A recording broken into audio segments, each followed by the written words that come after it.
Saludos para todos. En el día de hoy estaremos tratando el tema de comportamiento animal, que es el tema asignado para esta semana y que corresponde al capítulo 36 del libro. Como siempre en nuestra clase, tratamos entonces el contexto histórico que abarca el tema del cual estamos hablando, y en este caso el tema es el comportamiento animal. Y eso nos remonta a las ideas planteadas por Charles Darwin. Ustedes recuerdan cuando estábamos viendo esas clases al principio del curso, donde hablábamos que Darwin había planteado pues su teoría evolutiva y de cómo los animales se adaptaban a unos ambientes, que los animales que podían sobrevivir en un ambiente eran los que mejor se adaptaban a este ambiente. ¿Y cómo se adaptan los animales a un ambiente? Pues se adaptan por medio del comportamiento. Y entonces Darwin predice que es el comportamiento o determinados comportamientos son los que están favoreciendo a la selección natural. Pero mucho antes de que Darwin planteara sus teorías del origen de las especies y su teoría evolutiva, él ya desde bien joven venía interesado en estudiar y en documentar el origen de las expresiones y el porqué de las expresiones, sobre todo en niños. Y a lo largo de su vida él estuvo documentando todo esto, y en el año 1872, casi al final de sus años productivos, él publica este libro que se llamó Las expresiones de las emociones en hombres y en animales. Y en este libro, por medio de fotografías, que es el primer libro que contiene fotografías como forma de documentar, los hechos pues, que están narrando, por medio de estas fotografías, entonces él compara el uso de diferentes tipos de expresiones y compara cómo estas expresiones aparecen también, las expresiones que utilizamos nosotros los humanos aparecen también en diferentes grupos de animales. Y esto le sirvió a él para seguir reforzando su idea, su planteamiento de que nosotros teníamos un origen común con los simios, lo cual pues como ustedes se podrán imaginar pues no fue muy bien recibido por la gente de su época.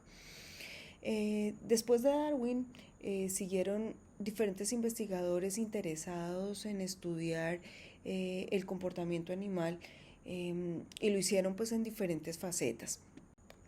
Hasta que en el año de 1973 se le otorga el Premio Nobel de Medicina y Fisiología a 3 zoólogos investigadores que llevaban años interesados en este tema, particularmente en el tema del comportamiento animal y lo que ellos denominaban la etología. ¿Y qué es esto de la etología? Pues la etología es el estudio del comportamiento animal en su ambiente natural.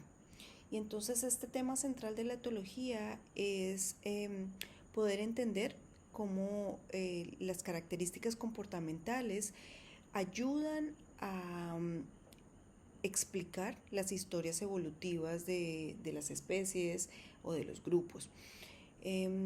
Adicionalmente a la etología o paralelo a la etología, entonces surge también otra línea de investigación denominada sociobiología. Y esa fue planteada por el investigador Wilson, quien es un biólogo súper famoso, autor de diferentes teorías en la biología, y particularmente esta de la sociobiología es el estudio de los comportamientos sociales en los animales. Y él estudió mucho los primates, pero estudió también las abejas, estudió las hormigas y trató como de dar una explicación y comparar esos comportamientos sociales en los animales con los comportamientos sociales de los humanos. Entonces, este grupo de etólogos, de biólogos que investigaban el comportamiento, utilizaban como dos acercamientos. Entonces ellos estudiaban cómo se llevaban a cabo esos comportamientos, describían como una forma de describir el cómo era el comportamiento, y esto lo hacían por medio de estudios experimentales, y a esto le llamaron como la causa próxima, el de cómo cómo se lleva a cabo el comportamiento.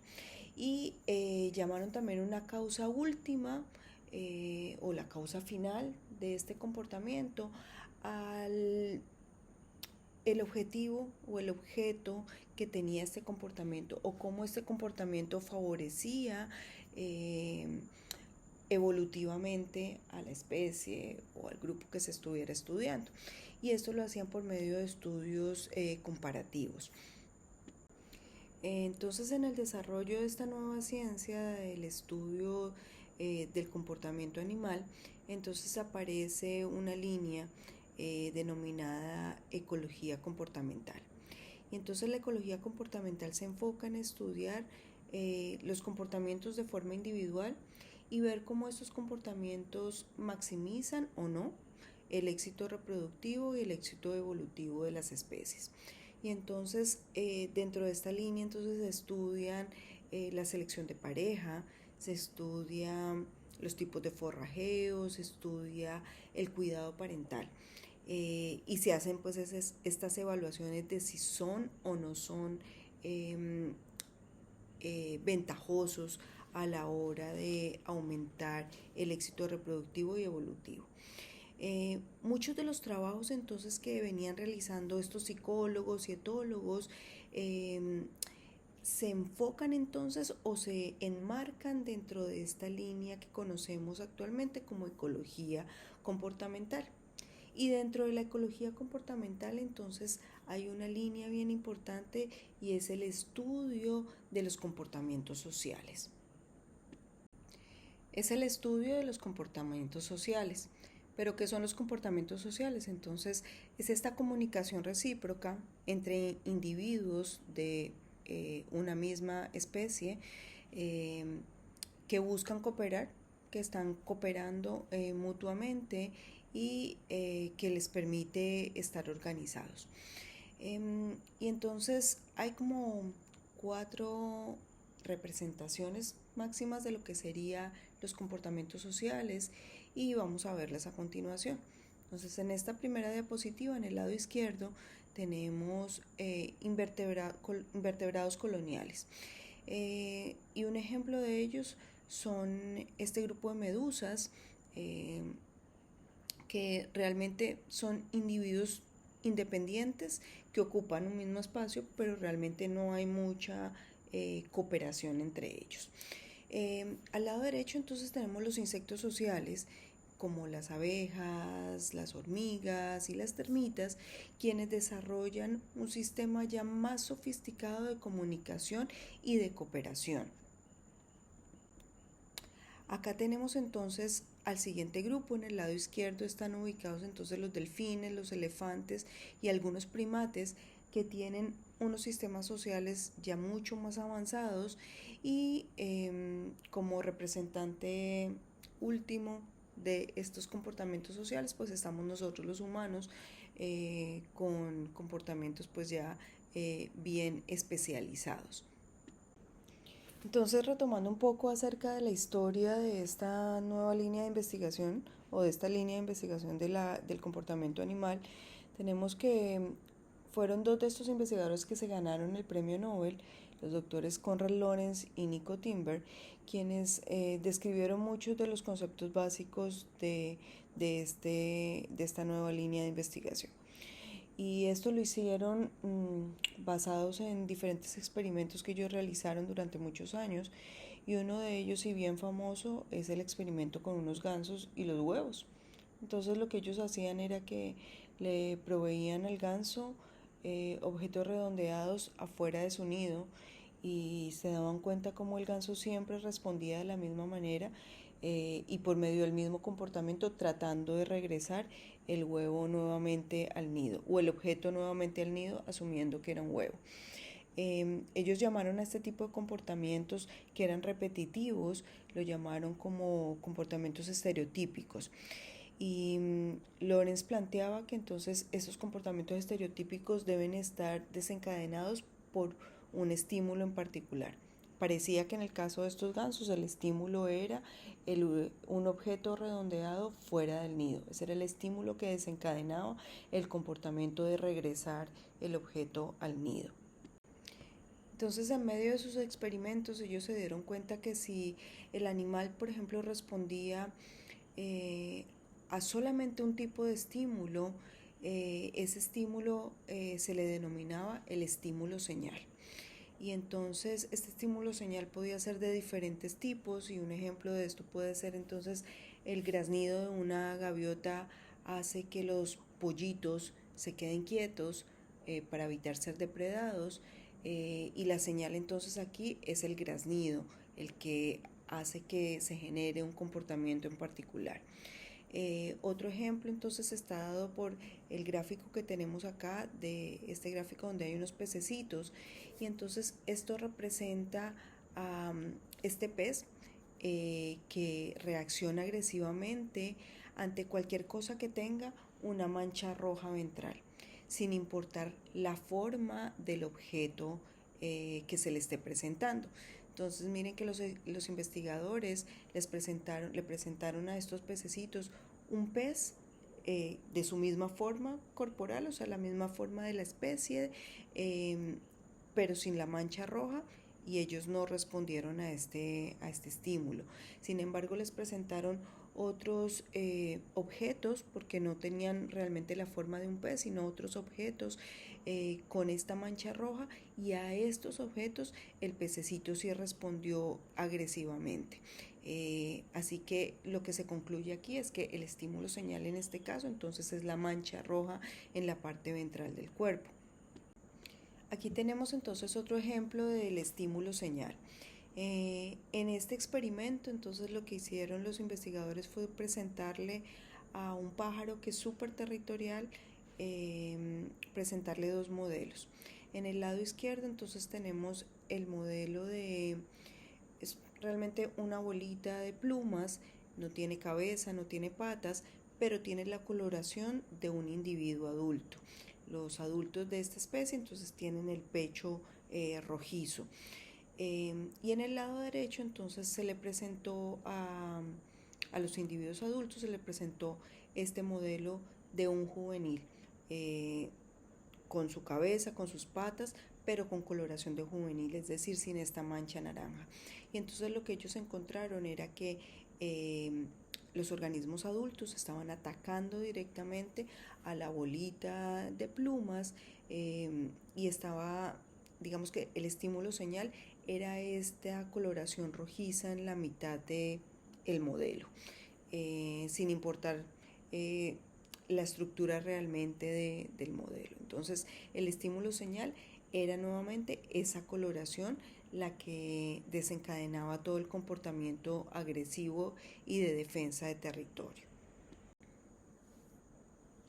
Todo esto nos lleva a pensar entonces qué es lo que está controlando el comportamiento. Entonces, lo que se sabe es que hay unos comportamientos que son innatos, que son invariables, que pueden ser predecibles, son todos esos comportamientos estereotipados y son esos comportamientos que uno dice que son instintivos y que son y que dependen directamente de las interacciones entre el organismo y su ambiente. Y no están relacionados con el aprendizaje, o sea, no se aprenden durante la vida del animal, sino que es algo como con lo que el animal nace. Y asimismo, entonces, estos son o se pueden considerar como comportamientos programados que son importantes para la supervivencia y son más importantes aún en organismos que no tienen mucho cuidado parental.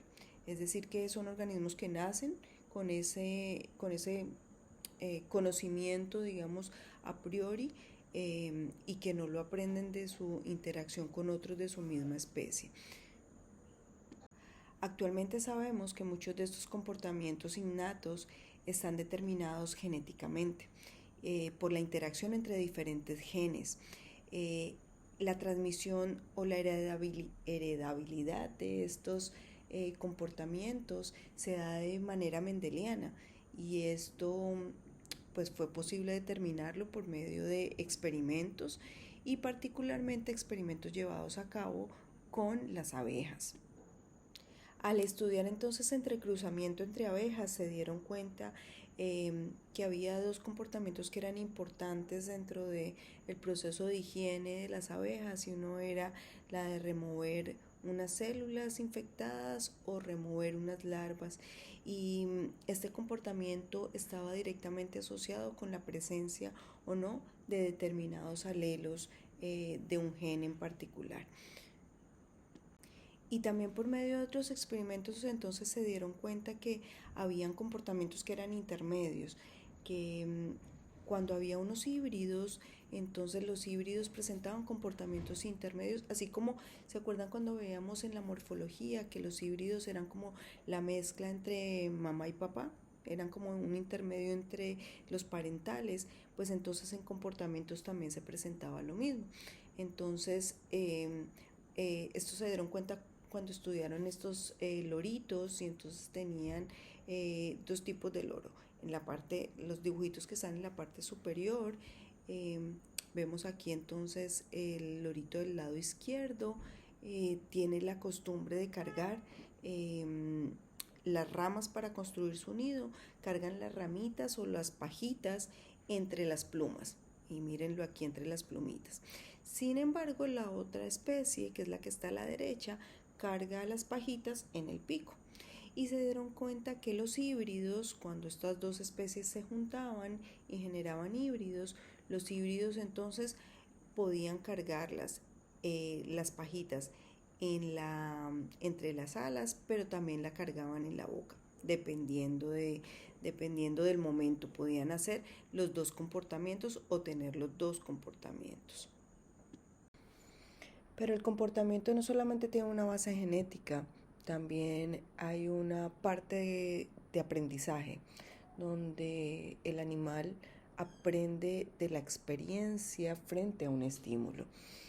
Entonces aquí tenemos el ejemplo de este molusco marino, donde nos cuentan que cuando hay un estímulo sobre el sifón, recuerda que el sifón es esta parte bien importante de estos animales, cuando hay un estímulo, hay un pinchazo o algo sobre el sifón, lo que le hace es que repliega las branquias para proteger el sifón.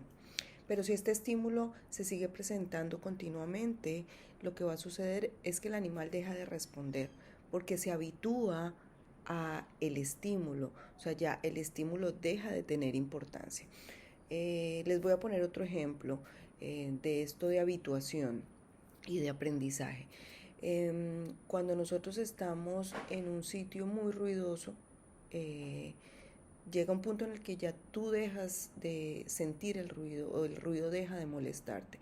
Digamos que nosotros llegamos a una casa que está cerca del expreso. Apenas llegamos, nos parece que el ruido es muy fuerte, nos molestan los autos, pero a medida que va pasando el tiempo llega un punto en el que ya uno no es consciente de que este ruido está ahí presente, ni nos molesta tampoco el ruido. Entonces hay también un proceso de aprendizaje y sensibilización ante los estímulos. Todos estos comportamientos están mediados por una serie de procesos neuronales, porque recuerden que para poder, nosotros recibimos, o el animal recibe el estímulo, y para poder responder a este estímulo tiene que haber una serie de neurotransmisores que manden la señal al cerebro. Entonces, una estimulación repetida lo que va a hacer es que la cantidad de neurotransmisores que se liberan disminuya. Entonces, a pesar de que el sistema neuronal está activo frente al estímulo, al existir menos cantidad de neurotransmisores, entonces hay una menor respuesta a ese estímulo.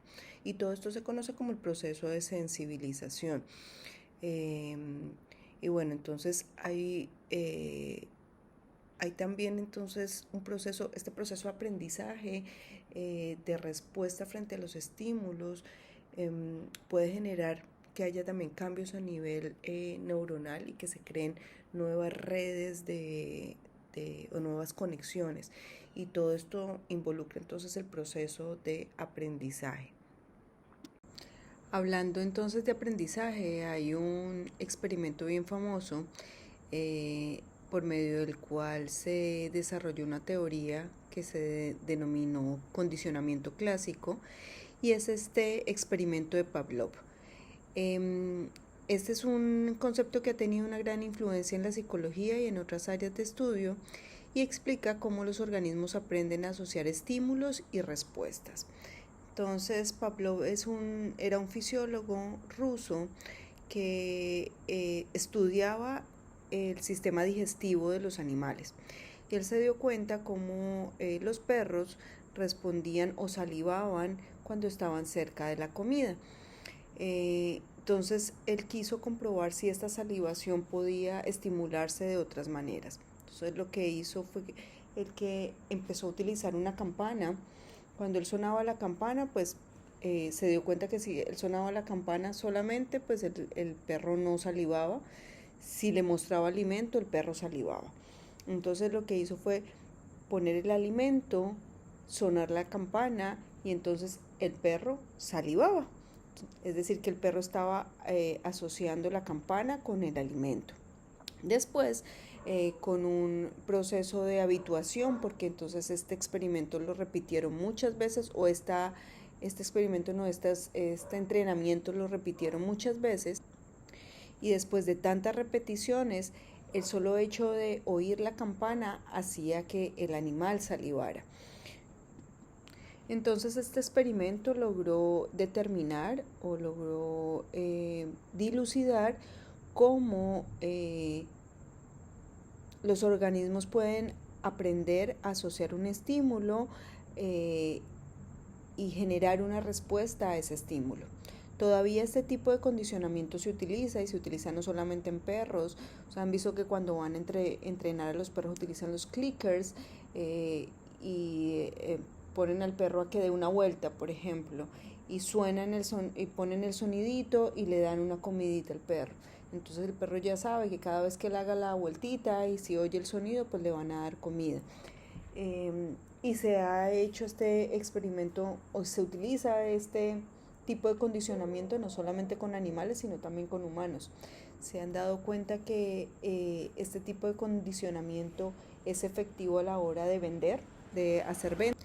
Pero algo también interesante que se ha logrado determinar es que una vez que se interrumpa ese estímulo, es decir, si tú entrenas a tu perro, pero de un momento a otro dejas de sonar la campana y ya nunca más vuelves a sonar la campana, sino que simplemente le das la comida y se te olvidó la campana, si pasa cierto tiempo, ya después el animal olvida ese aprendizaje, digamos. Entonces que se necesita constancia y entrenamiento para poder mantener ese condicionamiento.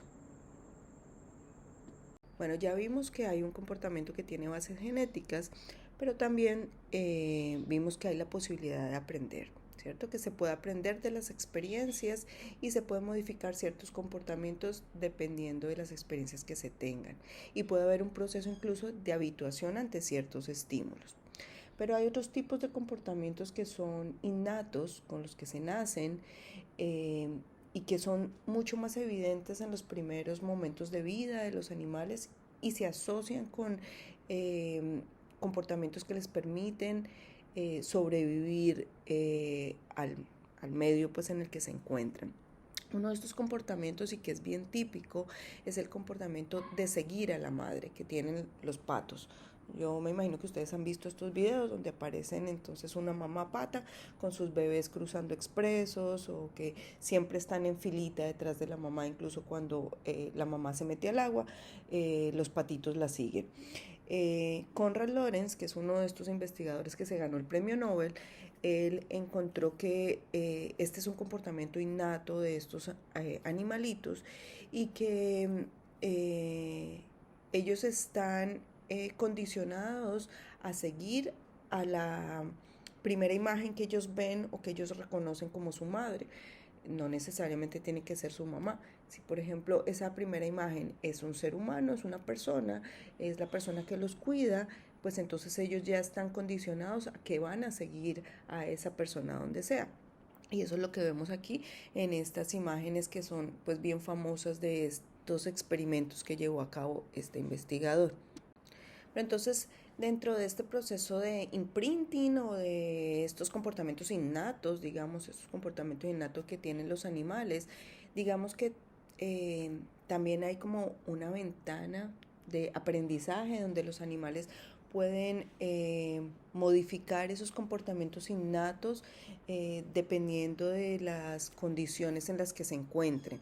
Entonces, por ejemplo, en el caso de las aves y los chicos que están en el laboratorio conmigo, yo se los comenté, pero entonces ahora vamos a hablar un poquito de eso. Las aves tienen esta capacidad, algunas de las aves tienen la capacidad de aprender su canto. Eh, Hay un canto que es innato con el que nacen, o sea, las aves nacen como con una capacidad de cantar y cada especie canta diferente. Y por eso el canto es un carácter que nos permite hacer clasificación de especies. Pero entonces hay una ventana como de aprendizaje en el que algunas aves tienen esta posibilidad de aprender de sus padres el dialecto de su grupo o el dialecto de su población. Van a tener un mismo canto porque pertenecen a una misma especie, pero pueden tener algunas variaciones en su canto, dependiendo del lugar donde vivan o del grupo al que pertenezcan. Y esto les va a permitir también hacer una mejor cohesión dentro de los grupos. Entonces, en experimentos se han dado cuenta que entonces pajaritos bebés que fueron aislados, entonces van a cantar como o van a tener un canto rudimentario o muy básico que va a tener los componentes básicos del canto, pero no van a tener las modificaciones típicas de la población a la cual el pajarito debería pertenecer o al grupo al cual el pajarito debería pertenecer. Y esta ventana crítica entonces está entre el periodo de los 10 a 50 días, en el caso pues de este pájaro en particular que estudiaron. En esos primeros 50 días de vida es donde el pajarito va a aprender ese dialecto de canto particular característico de su grupo o de su población. Bueno, y entonces en esta gráfica vemos la representación de eso que yo les estaba contando.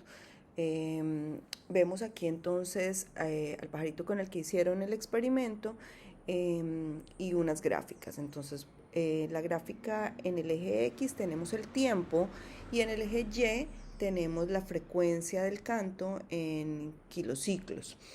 Y entonces vemos como en la gráfica de arriba está la representación gráfica del canto de un pajarito criado en su ambiente natural. Y en la gráfica de abajo tenemos la representación gráfica del canto de un pajarito que fue criado en cautiverio. Y entonces vemos como el canto del pajarito criado en ambiente natural es mucho más variable y mucho más complejo de lo que es el canto del pajarito criado en cautiverio. La primera parte es básicamente muy similar, los primeros, digamos que el primer segundo parece ser muy similar, pero después del primer segundo, entonces en esta ave que se crió en ambiente natural, pues entonces hay una variabilidad en las frecuencias que probablemente o que está asociada al hecho de que es ese dialecto típico de ese grupo de pájaros de esa población en particular. Entonces, esto nos lleva a pensar en que no es importante solamente la carga genética o el imprinting o la respuesta individual, no es solamente importante.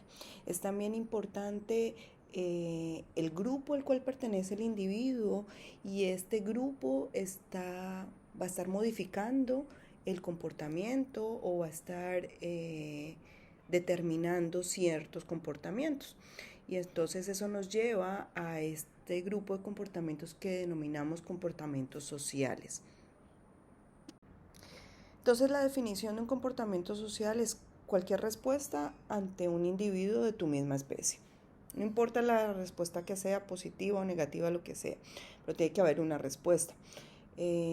A veces entonces vemos grupos, agregaciones de organismos y pensamos que hay algún comportamiento social, pero no necesariamente. Entonces veamos aquí unos ejemplos. Tenemos en el lado derecho de esta diapositiva, vemos entonces una agregación de salmones y vemos un grupo de polillas alrededor de una luz. Estos no son comportamientos sociales, son simplemente estímulos respuestas ante un estímulo. Por ejemplo, el estímulo de la luz atrae a las polillas y entonces se agrupan polillas alrededor de ese estímulo, pero no hay ningún tipo de interacción entre las polillas. Y lo mismo pasa en el caso del salmón. El salmón tiene un comportamiento innato que lo lleva a subir por los ríos para llegar a los puntos de desove, ¿cierto? Eso es algo que está innato en el animal, pero ahí no está involucrado ningún tipo de interacción con los otros individuos. Van todos juntos, pero no hay interacción social, digamos, entre ellos. Sin embargo, en el lado izquierdo, entonces vemos un ejemplo de lo que sería una interacción social. Entonces, vemos a dos rivales peleando puede ser, en este caso no sabemos si es por una hembra o por un territorio. Entonces, eso es un comportamiento social, es lo que se considera como un comportamiento social.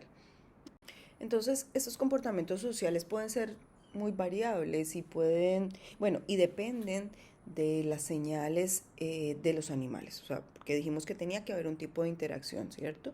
En algunos casos, esas interacciones sociales solamente se dan durante la vida adulta y en la época de apareamiento, no más.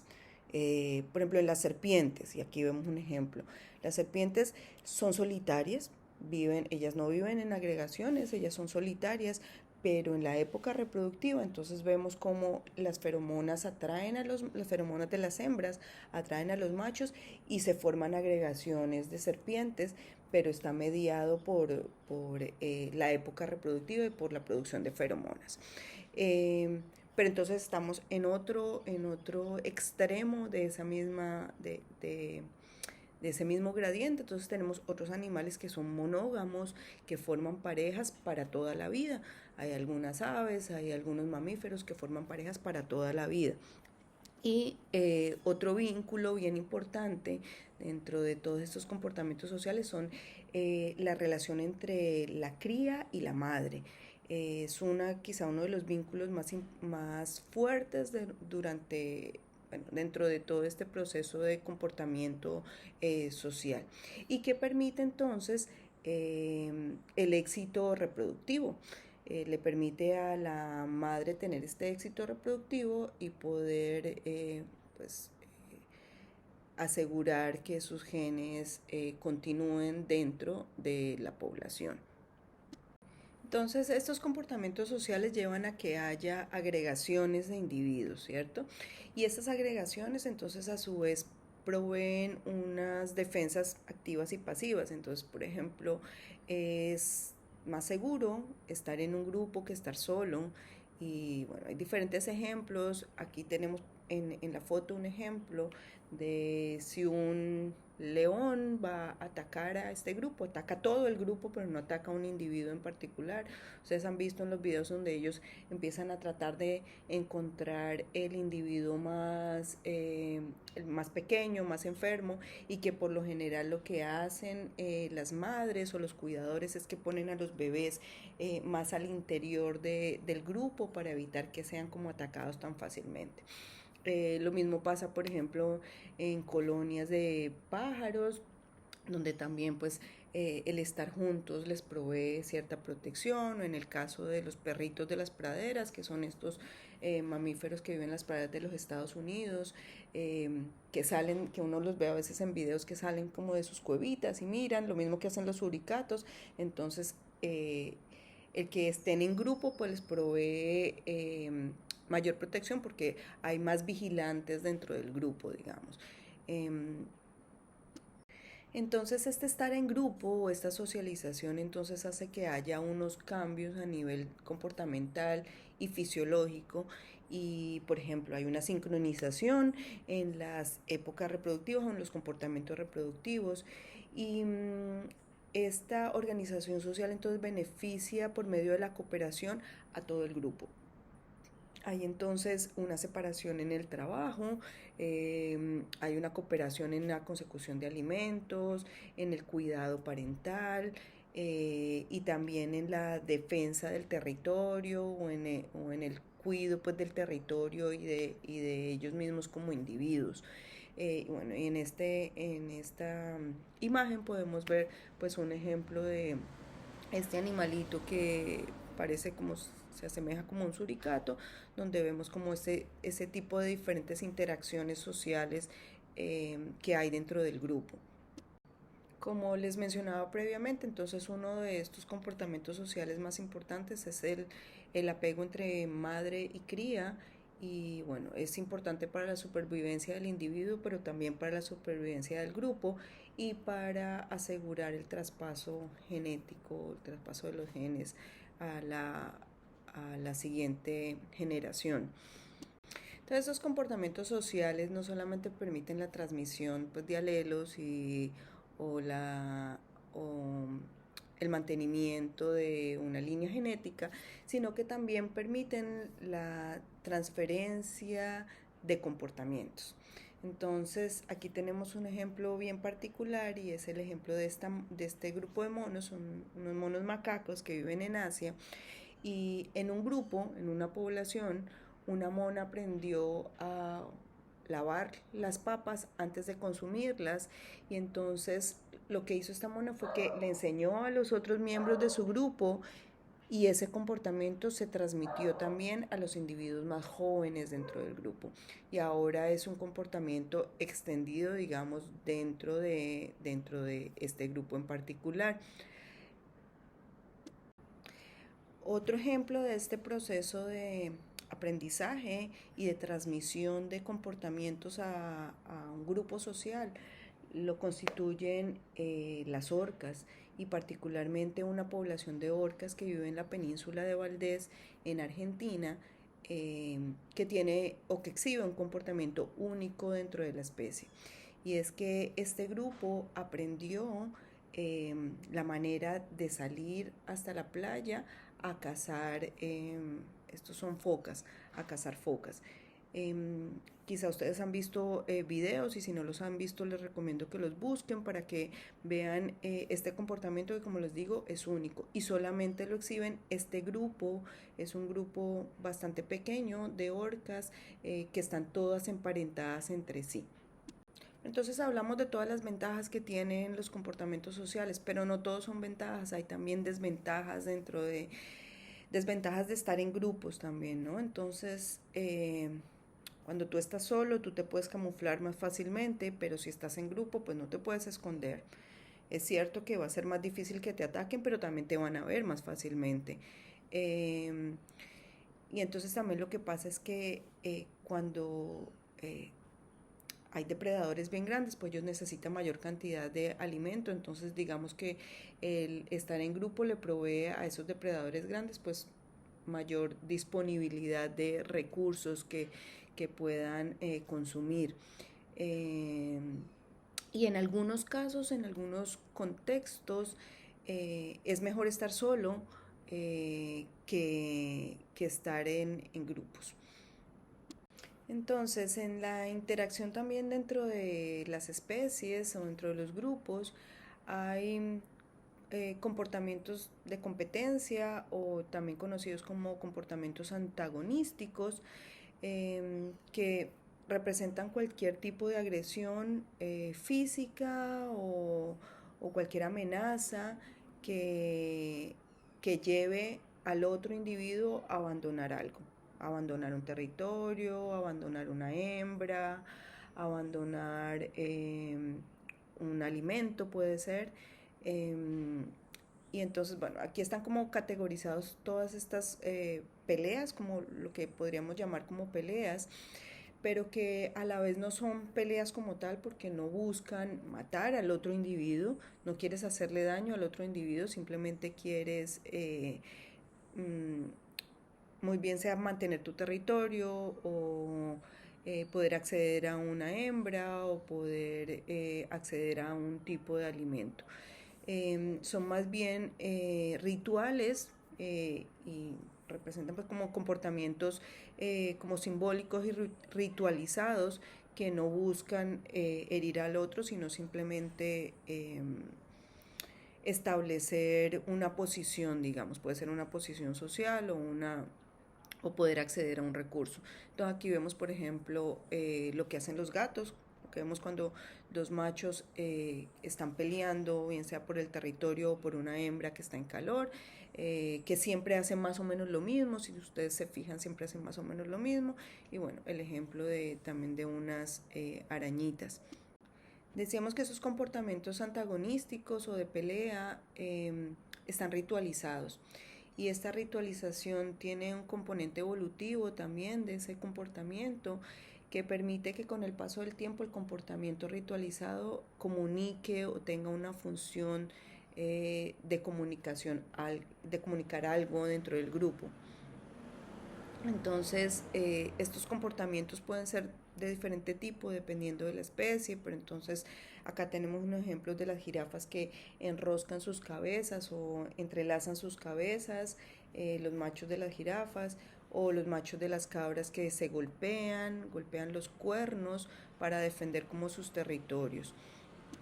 Y lo que sucede después de estas peleas es que el animal que pierde, pues entonces cede el poder al otro o asume como un papel de insubordinado frente al ganador de la pelea.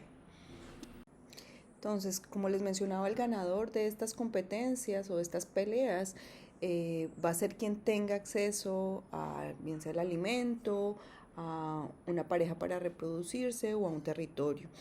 Y los miembros más débiles dentro del grupo, aquellos aquellos que no pueden ganar las peleas, van a tener, o en muchas ocasiones van a morir a veces de hambre o van a ser desterrados del grupo incluso.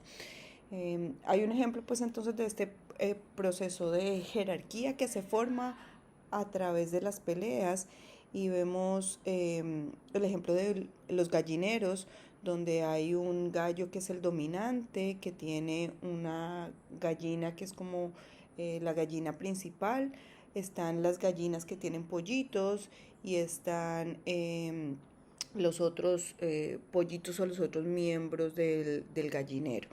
Y eso pasa en todos los grupos. Por lo general va a haber un macho dominante o que se le denomina macho alfa. A veces si son grupos dominados por hembras, entonces va a ser una hembra que es la que manda. Y hay también pues un grupo de machos satélites y de hembras que están alrededor de este macho. Entonces también como producto de esas peleas, en este caso Darwin pudo identificar como ciertos comportamientos dentro de los perros. Y esto está publicado en ese libro que les dije al principio, que se llamaba Las expresión de las emociones en hombres y animales. Y él encontró este comportamiento que él llamó antítesis, y es cómo la postura del perro cambia dependiendo de lo que él quiera comunicar. En la figura de la parte superior, el perro se está acercando a otro de manera agresiva, y entonces ¿qué sucede? La cola está arriba, el pelaje de la parte dorsal está levantado, está en posición como de atacar. En la parte de abajo entonces hay una posición más sumisa, y entonces el animal baja la cola, encorva el dorso, encorva la espalda, y se hace, digamos que más pequeño frente a ese otro macho o ese otro individuo dominante. Entonces, una de las razones por las que se presentan esas peleas es para poder defender un territorio. Y los territorios son estas áreas donde el individuo excluye a otros individuos de su misma especie, y en algunas ocasiones a individuos de otras especies. Esta defensa de territorio ocurre en todos los grupos, desde insectos hasta crustáceos, peces, anfibios, aves y mamíferos. La territorialidad se considera como una manera alternativa de comportamiento de dominancia, porque estás dominando un espacio frente a otros individuos, y en algunas ocasiones es muy costoso siempre es muy costoso el mantenimiento de un territorio, y este costo a veces excede los beneficios que el territorio les ofrece. Se supone que evolutivamente el costo y el beneficio deben estar emparejados o el beneficio debería ser mayor que el costo, pero no siempre pasa esto, no siempre sucede esto. Entonces vamos a ver ahora cómo se establecen esos territorios. Sí, la parte más difícil entonces es el cómo ganarme el territorio, cómo definir que este espacio de tierra es mi espacio, es mi casa, es donde yo vivo y nadie más puede entrar aquí. Esa es la parte más difícil y más costosa energéticamente. Una vez que ya se establece el territorio, defenderlo es más sencillo. Eh, pero cuál es el tamaño del territorio o cómo se defiende el territorio, eso va a depender de la especie o del grupo que estemos hablando, incluso también del tamaño y de los requerimientos alimenticios de la especie. Entonces, por ejemplo, aquí hay unos ejemplos en el caso de las aves.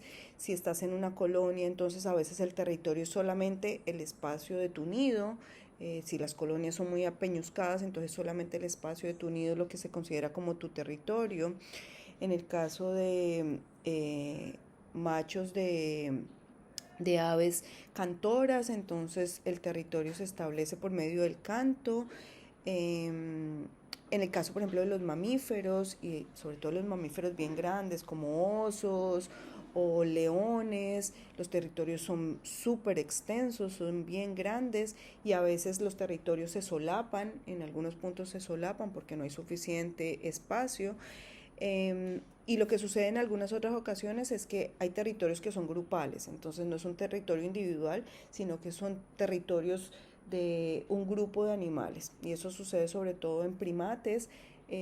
Bueno, sucede en otros mamíferos también, por ejemplo en las leonas, que siempre andan en grupo, entonces ellas tienen un territorio en el cual se mueven. Y en el caso de los primates, entonces lo que sucede es que ellos tienen un territorio establecido, ellos forman grupos que se llaman tropas, y la tropa puede tener el territorio establecido en un bosque, pero si cuando el alimento escasea, entonces ellos necesitan moverse a otras partes del bosque a buscar alimento. Entonces eso requiere que ellos también cambien su territorio de acción.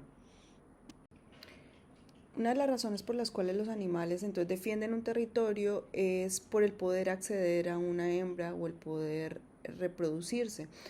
Y entonces cuando hablamos de sistemas de reproducción, entonces hay diferentes tipos de sistemas reproductivos o de formas de apareamiento, digamos, o comportamientos de apareamiento más bien. Entonces estos tipos de apareamiento o de agrupación para la reproducción están clasificados en 4: monogamia, poligamia, poliginia y poliandría. Y va a depender del tipo de asociación que hagan machos y hembras. Entonces, en el caso de la monogamia es una relación solamente entre un macho y una hembra. En el caso de la poligamia, entonces hay asociaciones de macho y hembra con más de una pareja, o sea, los machos y las hembras pueden tener más de una pareja. En el caso de la poliginia nos muestra que hay un macho con más de una hembra. Macho con más de una hembra, poliginia.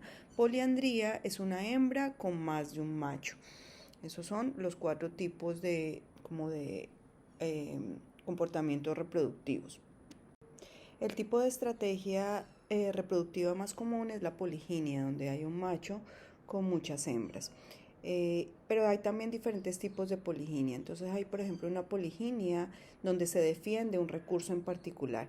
Y entonces esto ocurre cuando hay un macho que está defendiendo un recurso como puede ser un área de anidación, como en el caso del ejemplo que aparece aquí, de unas aves que tienen su territorio en el sitio apto de anidación, o hay también el ejemplo de las libélulas, donde hay un grupo de libélulas que defienden el territorio alrededor de un lago o de una quebrada para reproducirse, y entonces tienen muchas hembras tienen muchas hembras con quien se reproducen, pero siempre cuidando ese territorio vital.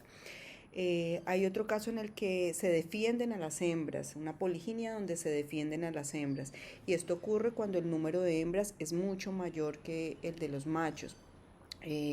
Y este es el caso entonces por ejemplo, de estos leones marinos, donde ellos pelean por poder tener su harem o su grupo de hembras y defienden a su grupo de hembras.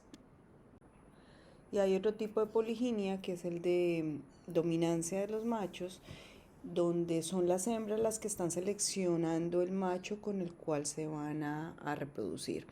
Entonces hay una competencia entre machos para poder acceder a las hembras. Este es el ejemplo clásico donde hay varios machos haciendo despliegue y es la hembra quien elige el macho que ella considera es el más apto para reproducirse.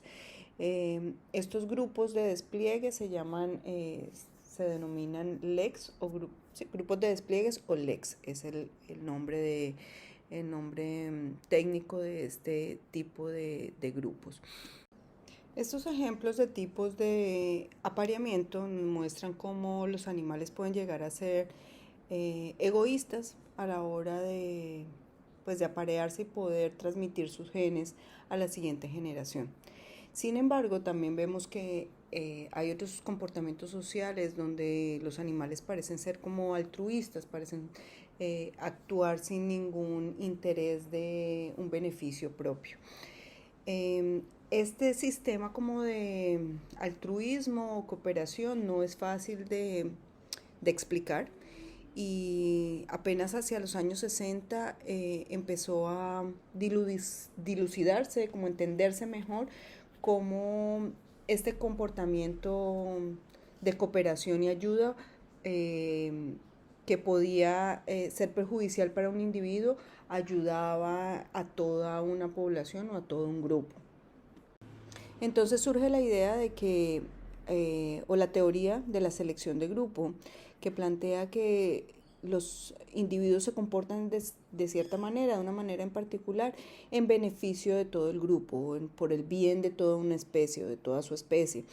Sin embargo, este planteamiento fue muy difícil de comprobar en el campo, no hay realmente evidencia que soporte esta teoría. Paralelo entonces al surgimiento de la idea de la selección de grupo, aparece esta idea de la selección por parentesco. En el año de 1964 es planteada por William Hamilton y esta idea plantea que la aptitud o el fitness no se mide solamente por la propia descendencia de un animal, sino que está relacionada al aumento o disminución de genes compartidos por sus parientes. Entiéndase por parientes sus padres o sus hermanos, que es con quien el individuo comparte alelos estrechamente. Entonces, el ser exitoso implica que yo pueda transmitir o que estos alelos de mis parientes y los míos se puedan transmitir a una siguiente generación. Entonces, hay una serie de comportamientos que se utilizan para maximizar este éxito reproductivo de parentesco. Y entre esos comportamientos entonces encontramos la cría o el cuidado parental comunitario, donde tenemos unos parentales o unos padres que son ayudados por individuos juveniles que colaboran en el proceso de crianza. Entonces aquí tenemos, por ejemplo, unas aves que presentan este tipo de cuidado parental y también los leones presentan este tipo de cuidado. Recuerden que los leones entonces las hembras forman grupos de hembras que se ayudan entre ellas a cuidar a las crías. Las crías machos, una vez son juveniles o llegan a cierta edad, pues entonces son expulsados del grupo y tienen que irse a buscar su propio territorio. En el lado derecho tenemos entonces el ejemplo de unas ardillas que lo que hacen es que tienen un comportamiento de alerta. Hay algunos miembros del grupo que lo que hacen es alertar cuando hay un depredador, alertar a las madres que están cuidando a los bebés sobre la presencia de depredadores. Todos los comportamientos que hemos visto previamente entonces nos muestran que hay asociado un tipo de comunicación, bien sea con miembros de tu misma especie o con miembros de otras especies. Y estos procesos de comunicación en los animales, a diferencia de lo que sucede con nosotros, que tenemos un lenguaje desarrollado, en animales se lleva a cabo por medio de señales. Entonces, por medio de la comunicación, un individuo puede influenciar el comportamiento de otro individuo.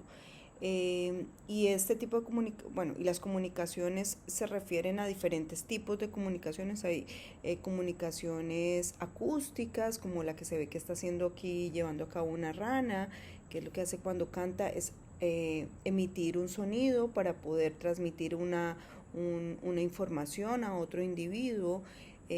También se puede hacer por medio de feromonas o de olores, se puede hacer por medio del tacto, también se puede hacer por medio de movimientos estereotipados o danzas que transmiten alguna información. En el caso de la mayoría de los animales, estas señales tienen un mensaje y este mensaje no puede ser modificado para enviar, digamos que información adicional. Ese es el caso de los grillos, que tienen estridulaciones, es así como se llaman sus cantos o sus sonidos o los sonidos que ellos emiten. Estas estridulaciones son bien básicas, se emiten por medio, ellos frotan sus alas o frotan las patas con las alas para producir estos sonidos, y estos sonidos envían información acerca de la especie, porque cada especie tiene un sonido en particular. Envían información también acerca del sexo, de la edad del animal, si es un animal juvenil o es un animal adulto. Hablan también acerca de la localización del individuo, donde se encuentra, y del estatus social del individuo. Adicional a las señales acústicas, existen también señales químicas que permiten enviar información acerca del ambiente donde se encuentran los animales, de dónde está el alimento y de dónde están las parejas. Entonces, aquí tenemos el caso particular de unas polillas que las hembras emiten unas feromonas bien llamativas para los machos.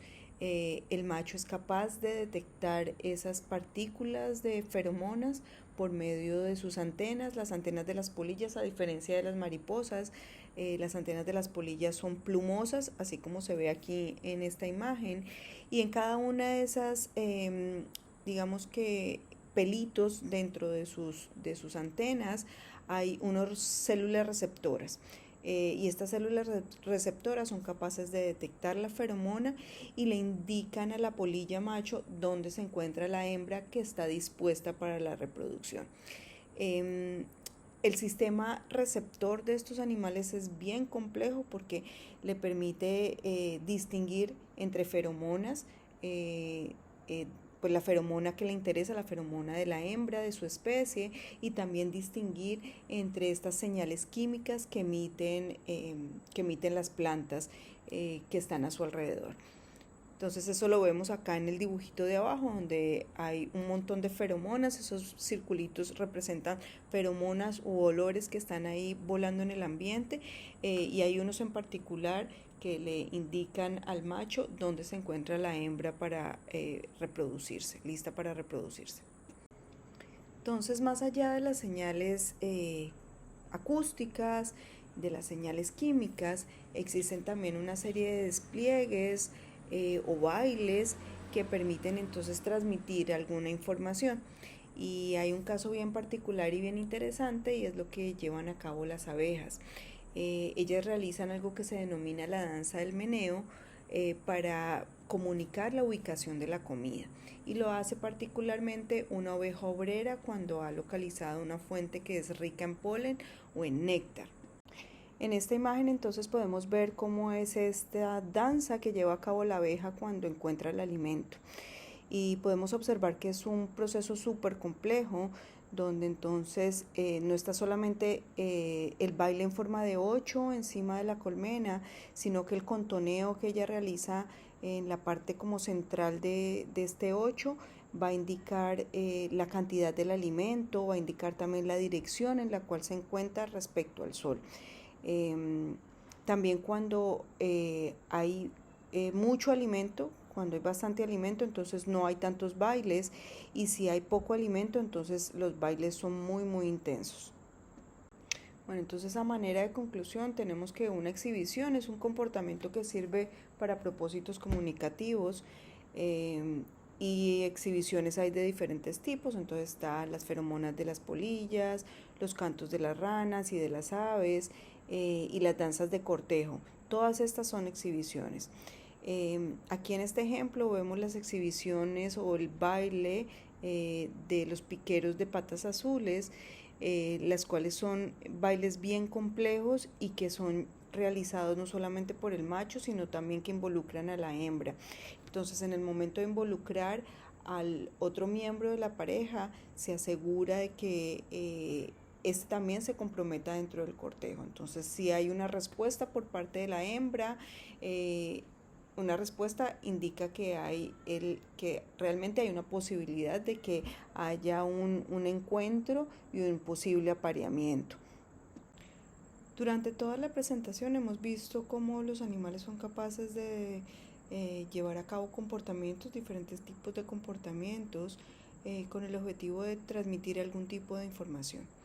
Se ha convertido como en una idea recurrente entre los investigadores el poder determinar el grado de conocimiento animal o qué tan inteligente pueden llegar a ser los animales. Y cuando hablamos de cognición animal, nos referimos a la función mental, lo cual incluye la percepción, el razonamiento y la memoria. Muchos de los estudios se han centrado en primates no humanos y en loros africanos, que se han identificado que son grupos de animales bien inteligentes o con capacidades de razonamiento bien elaboradas. Entonces, por ejemplo, en el caso de los chimpancés, lograron enseñarles más de 130 palabras en lenguaje de señas.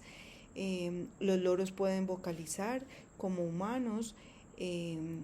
También se sabe que los loros, o se ha podido determinar que los loros tienen la capacidad de identificar formas, colores y números. Sin embargo, nos quedamos aún cortos en este entendimiento de el grado de cognición de los animales. Y es un campo que se sigue explorando y en el cual se sigue trabajando. Bueno, con esto damos por finalizada la presentación.